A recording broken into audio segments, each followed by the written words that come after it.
At the recent Chai with Lakshmi offline meetup, we featured 3 amazing entrepreneurs. They were all women. Here's the panel discussion on which they share about being women in business. Quick round of introductions again. We've got Sridharan from NextDrop, technology, water, helping average people out there better manage their lives. We've got Devi Murthy of Kamal Kisan, who's working closely with small farmers, helping them improve their productivity. And then we've got Auto Rani here, Aishwarya Raman, who's working with thousands of auto drivers in Chennai, helping them make their lives better. Now, today's panel is both by design and there's a bit of serendipity here because of their availability. The idea, because they're all women, the idea I thought was that we would have a panel that was sort of a pre-Women's Day panel, right? So we have a woman in tech, a woman in agriculture, and a woman who's in transportation, all young entrepreneurs, and possibly all under 30. And I think that in itself, the amount of knowledge here and experience here and adventure here between the 3 of them is amazing. And it's my absolute honor to have them here with me, in one room to share about their experiences. And I'm going to take the liberty and start with the first question, and then it's open to all of you. My question is, in doing the work that you do, what do you take away as benefits as women entrepreneurs? People are more receptive and open, and that makes a big difference coming from the agricultural space and also being in the product development area. So the more we develop our products for our end users, and it's very important to know what our end users think about it. And every time I go out in the field and I get these farmers come out and be curious about what I'm doing as a woman out there, and then also be receptive to the idea that there is a mechanization solution that's possible, and give me feedback and say, hey, this poor little girl's out here, let's help her do this better. So it's yeah, like you said, work to our advantage. Okay.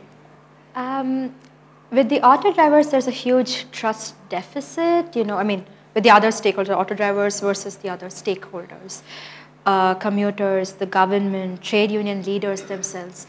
So if I place myself in that ecosystem, then it's just easier for the driver to believe that maybe I'm not going to cheat him.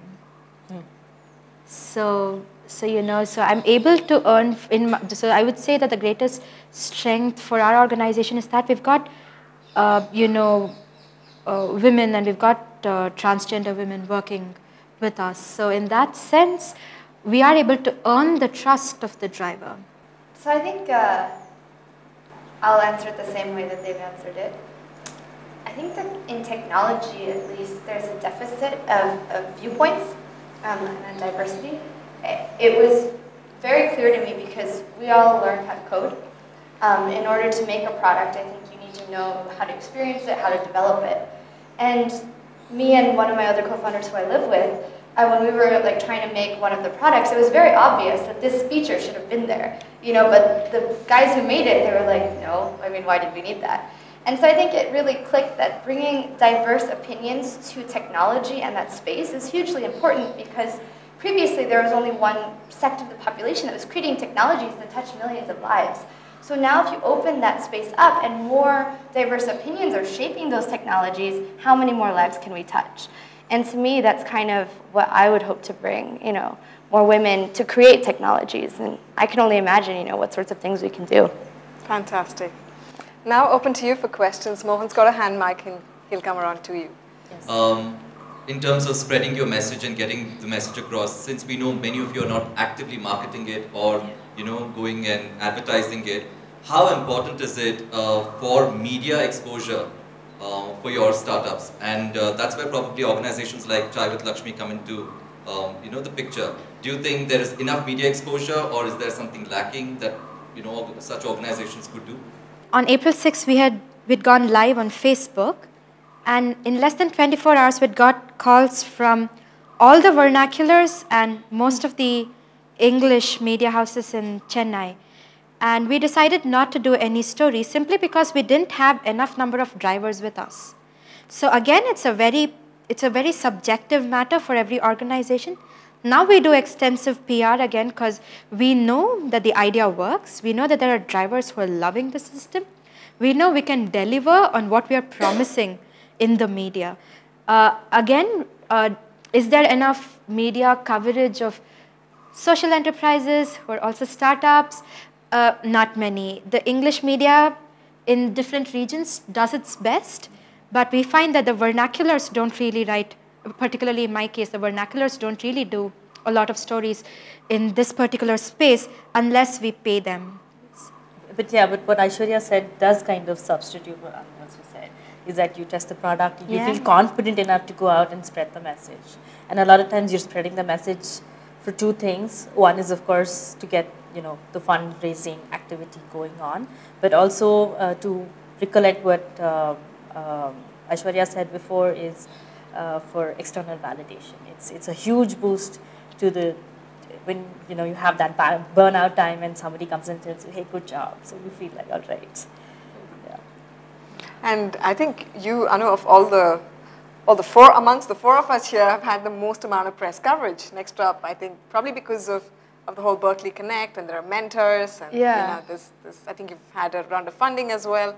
There's been a lot of media coverage, right? So it's really funny. We didn't try for any of it. So our strategy is just kind of focus on your work and make sure your work is good. And we found that if we just focus on our work, people come to us. Yeah. And things happen. And I think that's the strategy we'll probably take going forward. To counter that, I would say sometimes staying under the radar is really good because the flip side of having lots of media is that you're scrutinized all the time. So we've actually tried not to get a whole lot of coverage until exactly like what they said. We knew what we were doing, we could handle demand, these sorts of things.